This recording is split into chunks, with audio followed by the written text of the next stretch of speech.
Hey everyone, I want to take a minute here, a couple of minutes, and try to address part of the discussion that Tyler had instigated yesterday. Tyler, first off, when you're poking the fuzzy bear, as you said, you're dealing with a barrage of people who are chained to the cave walls that still believe this is the magic book, that God wrote this on the stone, and this is what Jesus actually, his word, and Jesus is the word, so this is Jesus. I mean, they're ridiculous in their thought process. You're talking to people who believe that this is absolutely perfect. It doesn't matter which one of the thousands of versions. It doesn't matter that they don't agree and say different things. It doesn't matter that the HIV has moved things uh, into ridiculousness.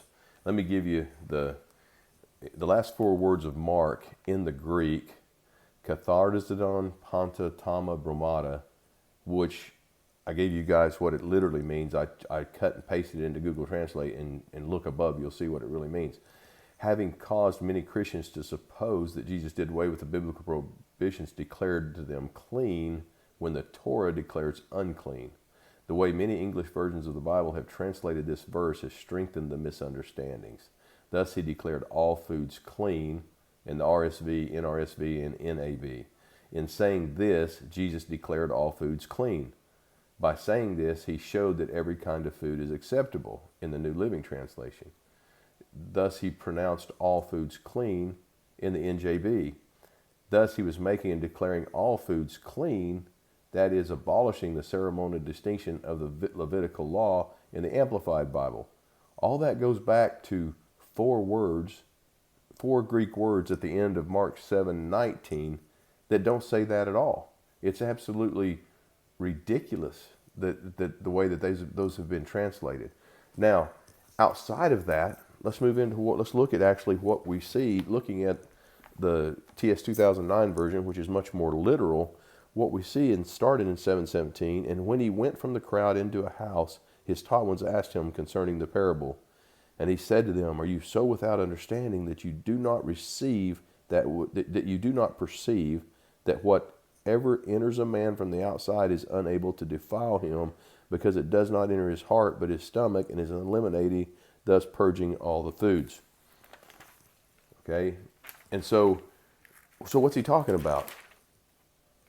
He said, and he said, what comes out of a man, that defiles a man. So what's he talking about? Well, his answer is, if we go back in a little bit earlier in chapter 7, it says that the Pharisees, seeing some of his taught ones eating bread with defiled, that is, unwashed hands, they found fault.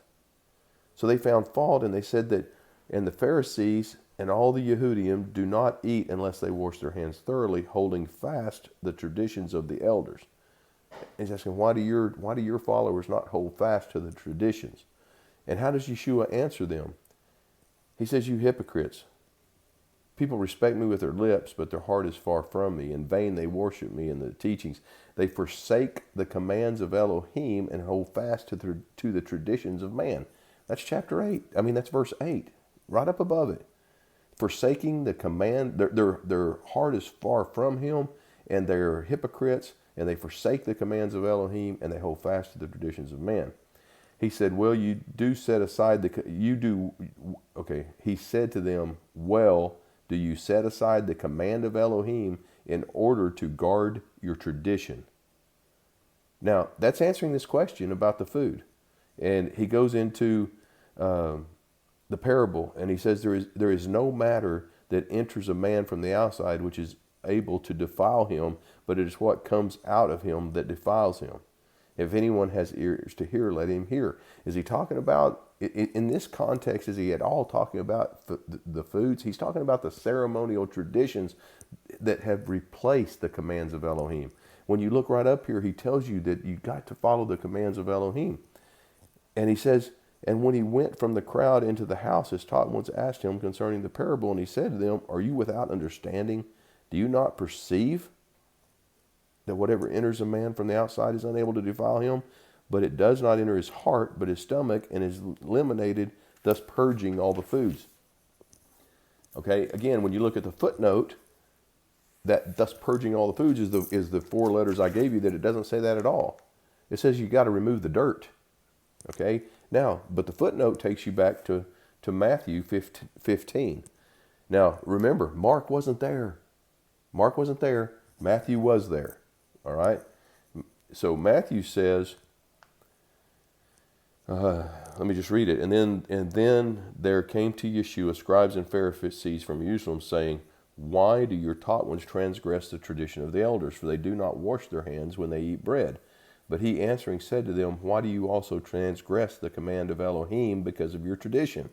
Again, they're transgressing the commands of the one true God because of their traditions.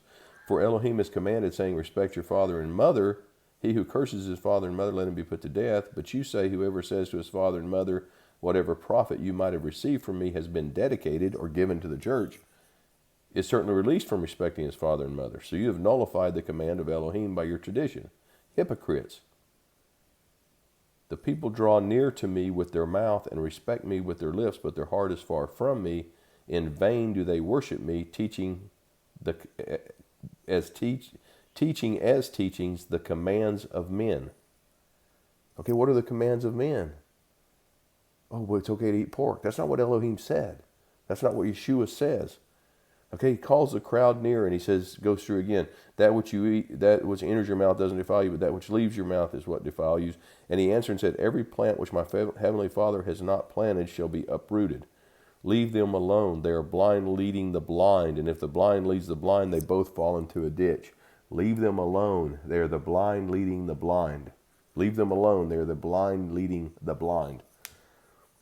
And Kepha answering said to him, explain this parable to us. And Yeshua said, are you also still without understanding? Are you the blind leading the blind?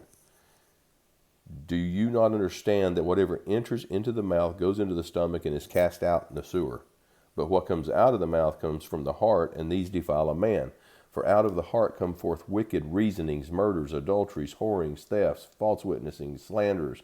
These defile a man, but to eat with unwashed hands does not defile the man. And Yeshua went out from there and withdrew to the parts of Sor and Sidon. So even here, when we read it right here, even when you read it in Mark and you read it clearly with understanding, he's talking about not washing their hands, the ceremonial traditions, which he's saying are not what defile a man. It's not their traditions. It's not their ceremonial stuff. He's making a specific point about something. This has nothing to do with foods. It has nothing to do with biblical foods. You know what defiles a man? Dishonoring Jehovah. Dishonoring Jehovah with your mouth. Dishonoring Jehovah by what comes out of your mouth. And part of that action of dishonoring Jehovah is eating pork when he says don't eat pork. We've got the Torah and myriad of verses that tell us don't eat pork. Yeshua, we know for a fact, didn't eat pork. Go read 1st and 2nd Maccabees. We see where people 140 years prior to Yeshua are being tortured and killed, destroyed because they refused to eat pork. And Jehovah honored them and blessed them for standing up strong. But then all of a sudden it's okay to eat pork because he's making a reference to not washing your hands. It's absurd. It's ridiculous. It's childish. It's milk fed. And I don't know how you start trying to explain that to somebody who has that mentality. Leave them alone. They're as he said here before, it's the blind leading the blind, and they both fall into a pit. You're not going to win those arguments unless a person's willing to really sit down and start understanding the foundation and the basis of what this one-liner religion, this one-liner belief system that they got from the plaques in the bookstore, that it's void, it's empty, and it leads to death, and they're straight on that path. Unless they're willing to sit down and start to understand truth and listen. That's just the way that it is. So anyway, I hope that helps, Tyler. Talk to you guys later. Bye.